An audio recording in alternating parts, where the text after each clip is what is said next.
Hey YouTube, it's JP Dillon. Here's another what I hope to be a quick repair. This is a 1996 Samsung TXE1970 tabletop television. This was an acquisition at an estate sale with a bunch of other items. It was pretty much free. It does have some issues that we're going to address, but really this video is just about a quick assertion of information about its condition, what we need to do, and maybe a tune-up.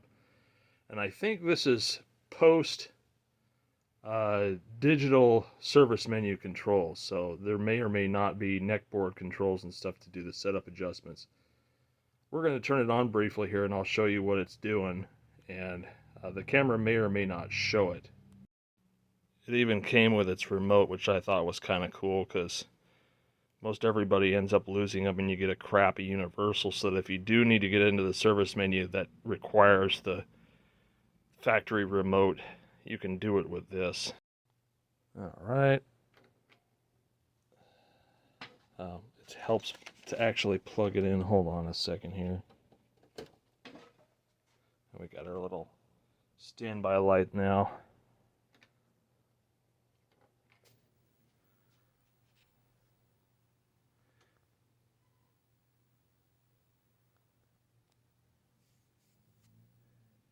Connect the AV jacks. Well, thanks for telling me. Let's go back to regular TV here. Or actually, no, you can see it better here. Alright, so if we zoom way in,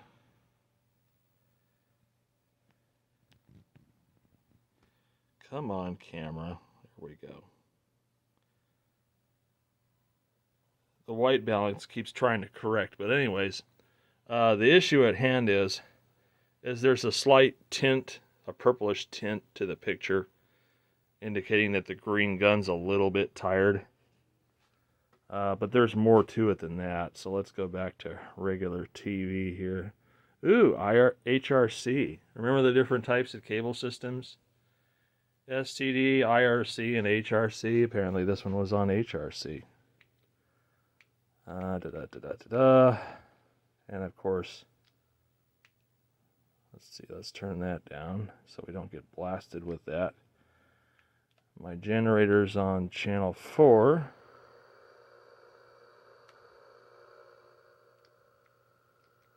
Okay, so there's basic color bars. So the color reproduction itself is okay. It's just really grayscale noises. But really the thing that annoys me the most is the convergence is off.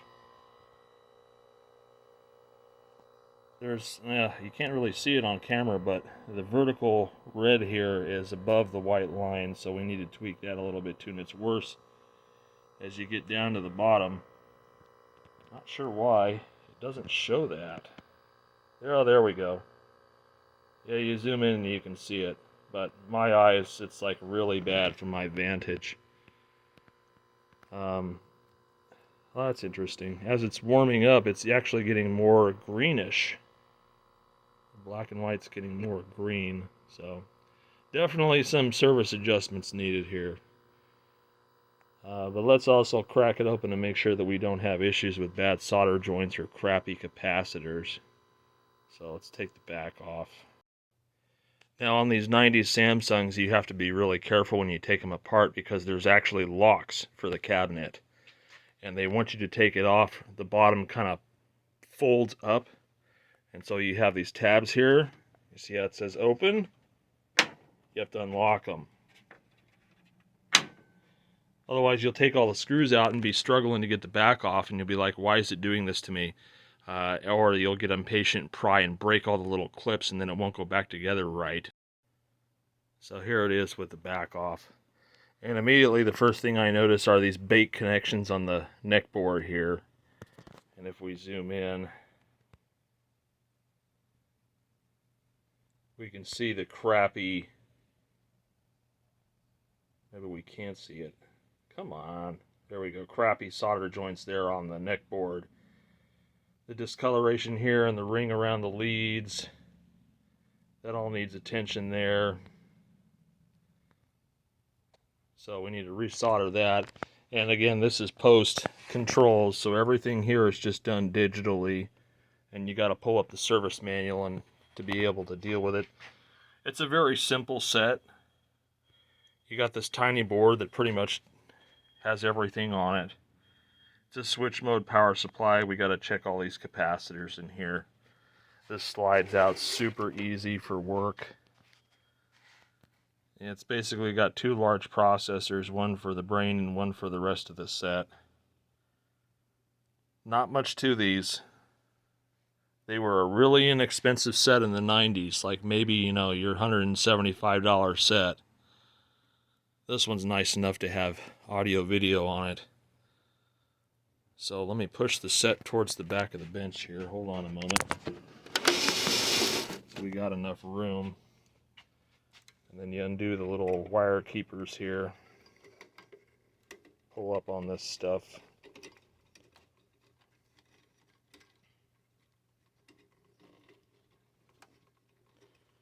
And then what you can do, you can either unplug the audio here, and then the AC line over here. And that gives you enough leeway to pull the board out completely. Oh, no, I misspoke. There's one more ground lead here at the middle. Once you get all that mess up, you can get the board up into a serviceable position. Come on, like that. This one's got some hours on it. Discoloration, all the darkened areas of the board there, like that one there, just below the flyback. That kind of darkened area there at the center of the screen, all those need to be resoldered and all the caps checked, because that tells you that there's definitely some hours on this set. And then once we do that, we'll pull up the service manual and dial in the grayscale. So let's get to it. Alright, so I've marked all the mission critical stuff in the power supply and the like. So we're just going to briefly check these. That one's a little sad. That one's alright, and those two are the same value, so considering they test different from each other, I'm concerned about this one over here. So let's mark that one for sure, and the other one that was not good.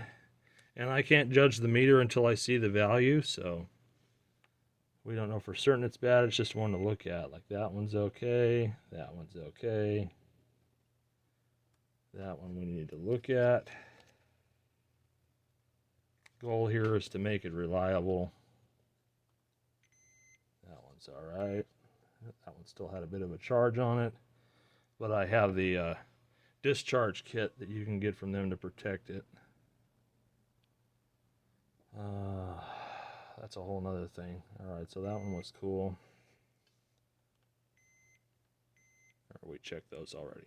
Alright, so there's really just two down here that were questionable. So let me get this out of the way and take a quick look at what these are. They are not the same. Alright, so the one to the right was a 47 at 16 volt, which would score about 1 ohm ESR, and then one next to it, which was a little bit fatter. Let's see what you are. You're 100 microfarad at 16, so let's see if we go back here. The 47. Let's recheck that 47 again. Yeah, it scores about a 1, so that's normal. That's normal for 100 at 16. And then we have this other one over here, which tests very poorly. And let's see who you are. You're in my standby supply. And you are a... can't even really tell. You're a 2.2 microfarad, so that should score at least a 2.5 or a 3. So that for certain has to come out. That for certain has to come out because that tests too low for a 2.2 microfarad. That should be at least 2.5, and it's just kind of spent.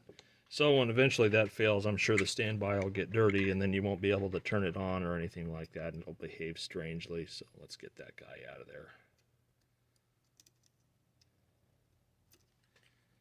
Before the days of lead-free solder, which is what they use on all the sets now. So now I'm gonna pluck this guy out.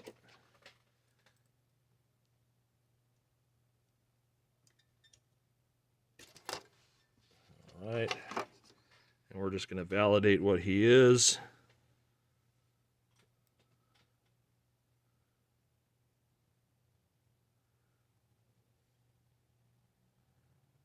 Of course, I don't see a decimal point there.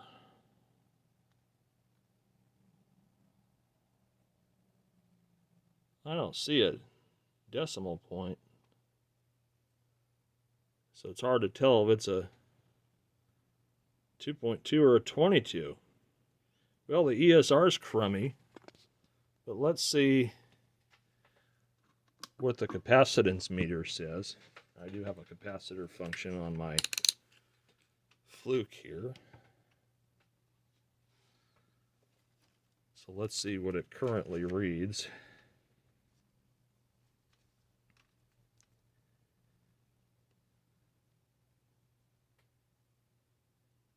It reads 21.4, so it's a 22 microfarad, not a 2.2. So the ESR is definitely way too high, and we're going to change that one out real quick. Let me grab a fresh one. All right. Put our happy cat back in. And I'll show you the difference here. A 22 should definitely measure just before 1 equivalent series resistance, 1 ohm. Come on. Quit getting all tangled up there. So, a 22 usually measures about 1.5. See? So that's what it should look like. Definitely was concerned about that. I'm going to go ahead and solder that guy in. And then we need to work on resoldering the troublesome parts of this board that have gotten a little bit toasty. Only one cap though, that's surprising. So all these discolored areas, they have the ring around the leads coming out of the board, which indicates early solder failure. So we're just going to retouch all these. They definitely look like they got a little baked.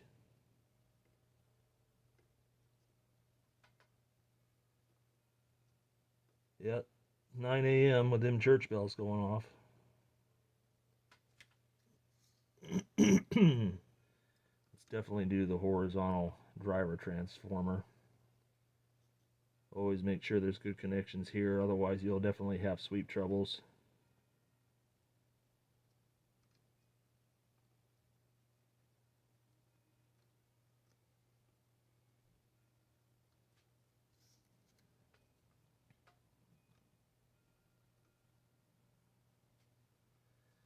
Alright, then there's these guys up here for sure.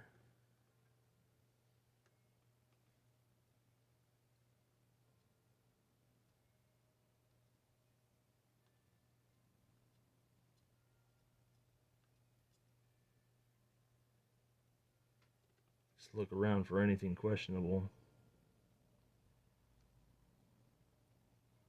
That connection there on the flyback's a little shady.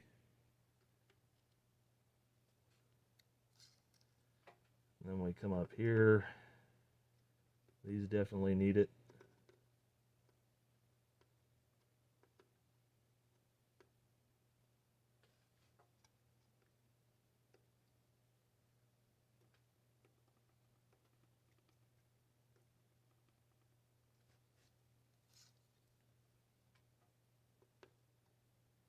Basically what I'm doing is a preemptive strike, and anything that looks like it's coming loose gets resoldered.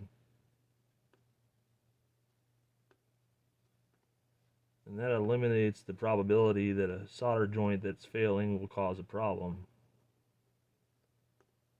Good visual inspection is necessary on these sets.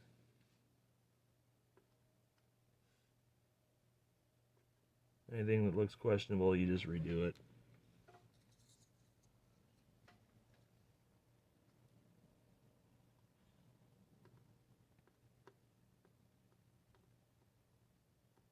Nice hot iron's the key. This is a 50 water. I do have an adjustable temperature on this. Right now this one's running at about 800 Fahrenheit. Also, when you got really tight quarters on your connections, I just run the back end of an X-Acto over it really lightly to brush away any solder flakes or flux or anything like that. I don't recommend using a wire brush because, well, wire brush. And little bits of wire can get stuck in there and short things out, so not good. But so far this is looking nice.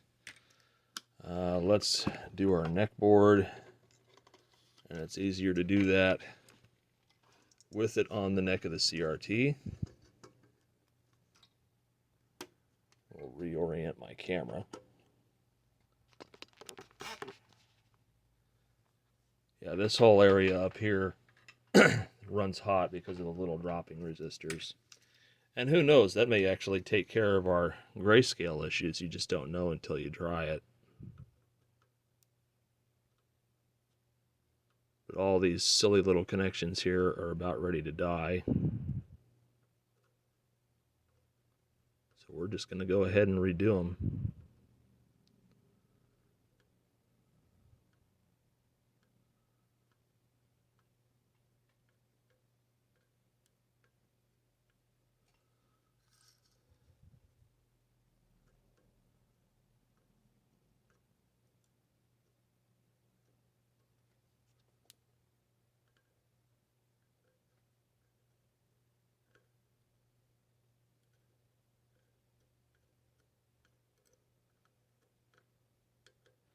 And the driver transistors too, which get stupid hot.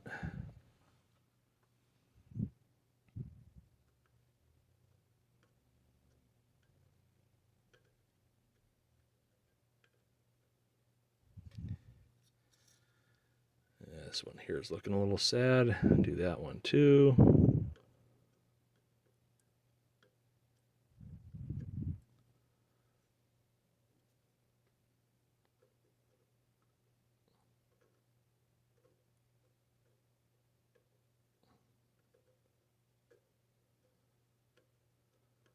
There's a fuse here on the board, a couple of them. I'm just going to resolder the socket here because the connections on the socket look really crummy.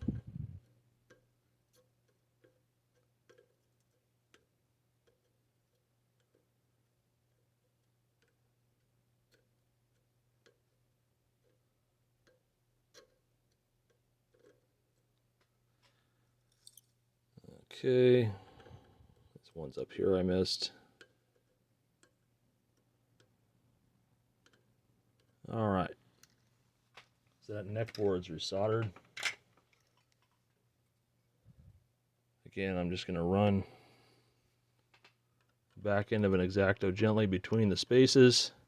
If you feel anything catch, then you probably got a solder flake or something. Just make sure that it ain't there. Okay. So far this thing's been a walk in the park. Makes me happy. Now, we're going to put it back together and just do some basic setup adjustments in the way of screen and focus, and diddle with the convergence a little bit because the convergence isn't quite right on this set. We'll plug our AC power back in. Let's see if I can get you a better shot. There we go. Let's plug our grounds back in.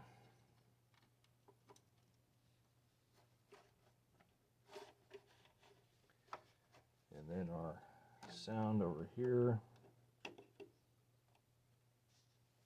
think that's everything. Let's see, where do you fight me on? Maybe it's that. Nope, it's this. Nope, still fighting me. Oh, I see. I've got caught up here in the little wire keeper thing, which I'll now shove everything back inside.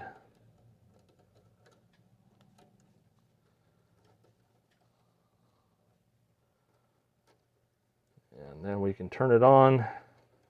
Maybe it will explode. Who knows? It's one of those I'm feeling lucky kind of days. And you know, surprisingly enough, this thing does not have a ton of dust and stuff on the CRT and things. And this was down in like, no, this was up in like Kearney Mesa or Claremont area. So not near the freeways. That's probably why it isn't as dusty. Anyway, let's turn it on, see what it does now. Okie dokie. Let's turn on some image stabilizer software there. Turn this on.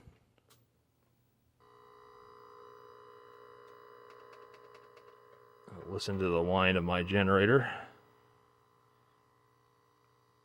Oh, also notice the picture's not level. Hadn't noticed that before, but that's definitely obvious.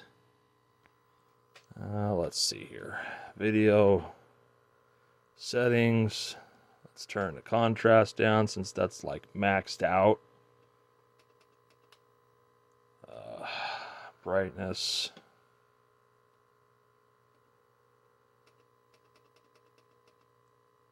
That's a little better. Yeah, all right.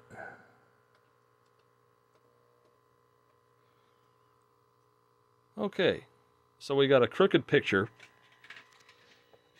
Let's see here. There's our little locking screw on the neck there.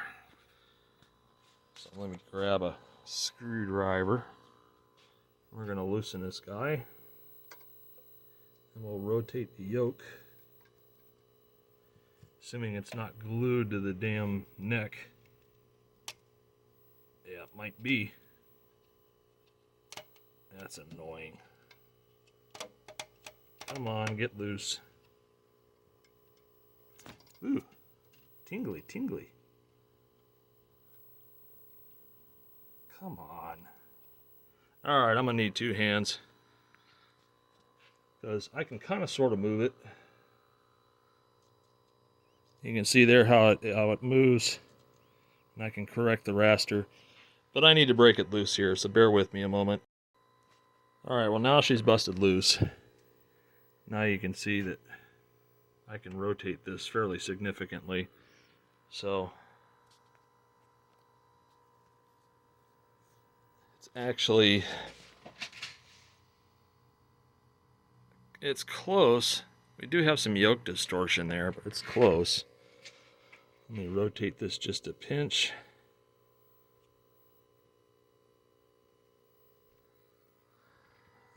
Let's see.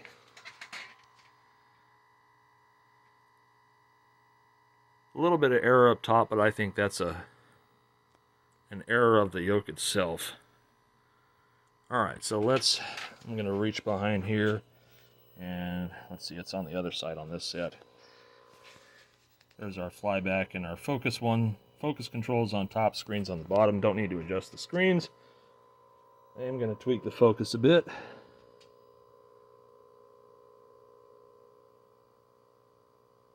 Pinpoint that really good. Alright.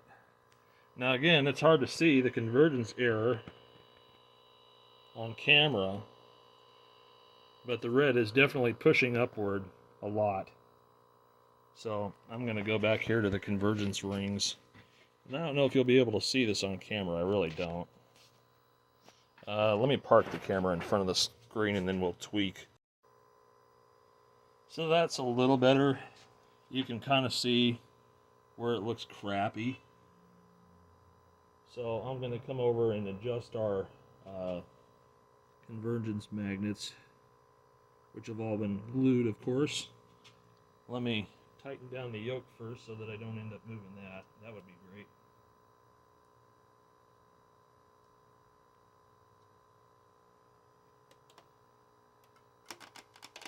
Oh yeah, these are all glued really good.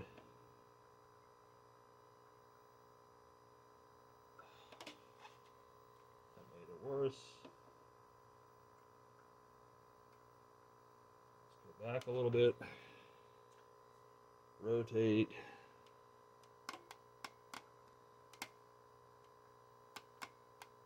Oh, come on.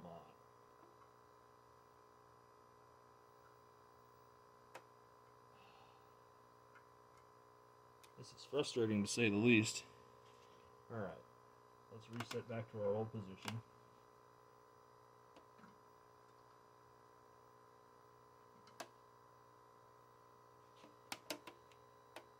There we go, that's helping a little bit.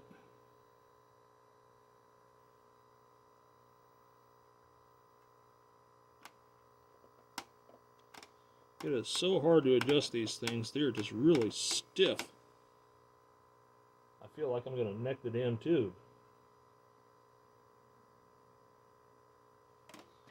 Alright, that cleans it up a little, but that's about as good as I can get from here. I got a little bit of a blue shadowing there, it's not terrible. Let's see if I can mess with that a little bit. Yeah, it's not great, but it's definitely an improvement if we just step back here a little bit. There's less errors. Then let's see if I can refocus that screen.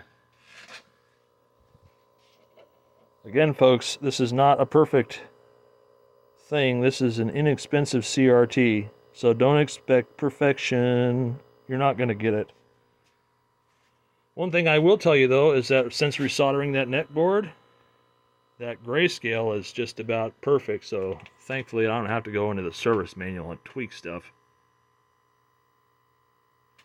Center of the picture is pretty well converged. Let's see what live TV looks like, and we can fine-tune the contrast and brightness and stuff. Alright, so right now the color is way saturated. Somebody's got the color cranked way up.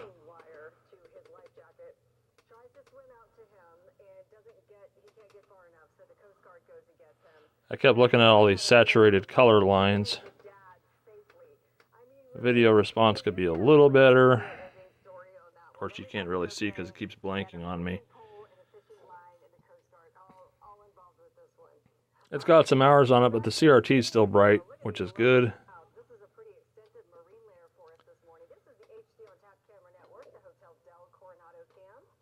Let's get a little bit better contrast ratio out of this.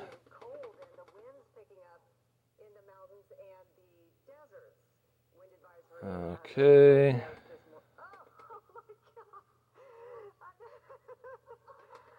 Let's get another example going on here, because this one, look at the camera, look at her face. I don't know if you see that, it's kind of greenish looking.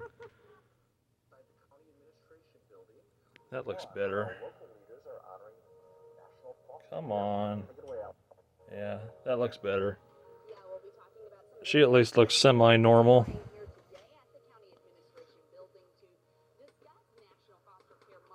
I guess we can turn this up just a smidge. The video color response on this is really kind of awful. It's not good video processing.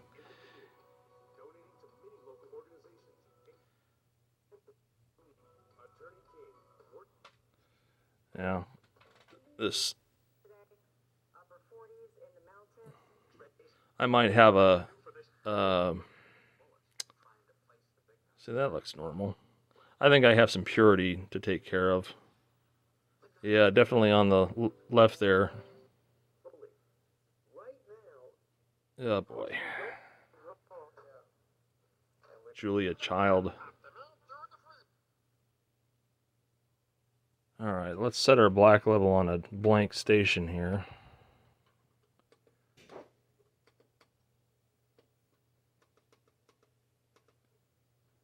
Okay. The tuner on this thing isn't really that great. Let's switch to an RF input, or excuse me, an AV input. That might look a little cleaner because the tuner on this thing looks like garbage.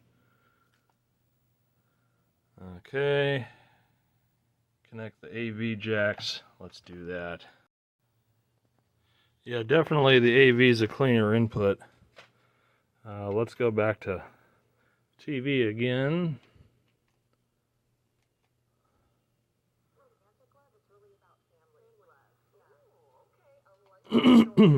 Yeah, the colors look a little more natural now. And we definitely have a better looking, let's see. Now the color looks kind of faded.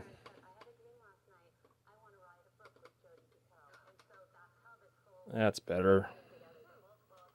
Sharpness is still a need. There we go. That's your video response. Black level looks good. Back off on the contrast a smidge. Much better. So the tuner in this thing isn't that great. Of course, that could also be that we're on HRC versus IRC. Look at the difference. Well, no, you can't really see it there, but colors are overly saturated here versus video. Flesh tones look more natural here. But we're also on HRC. This might be a standard thing. So let's go to setup.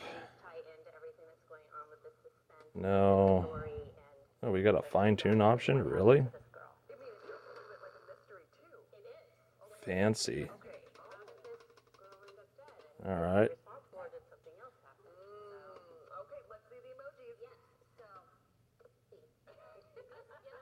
Menu to finish. How do we change the cable system?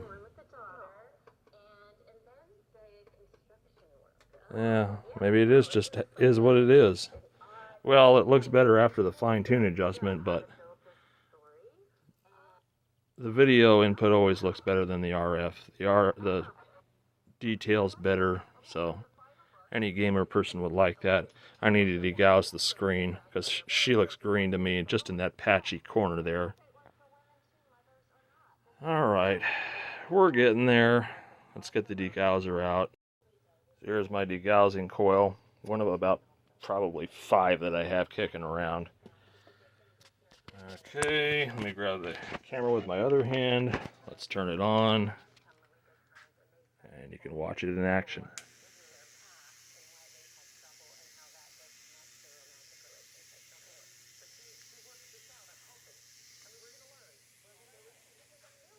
This area here is definitely crummy.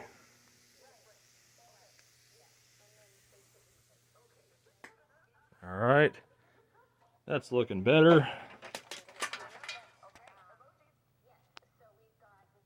Much better. Decent picture on it now. Of course you can't tell that because it keeps wanting to blank it out. Yeah, anyways. So this thing's ready to go.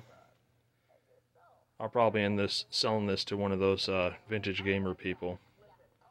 Try it out for myself for a little bit. So, hope you all enjoyed the video. More stuff to come.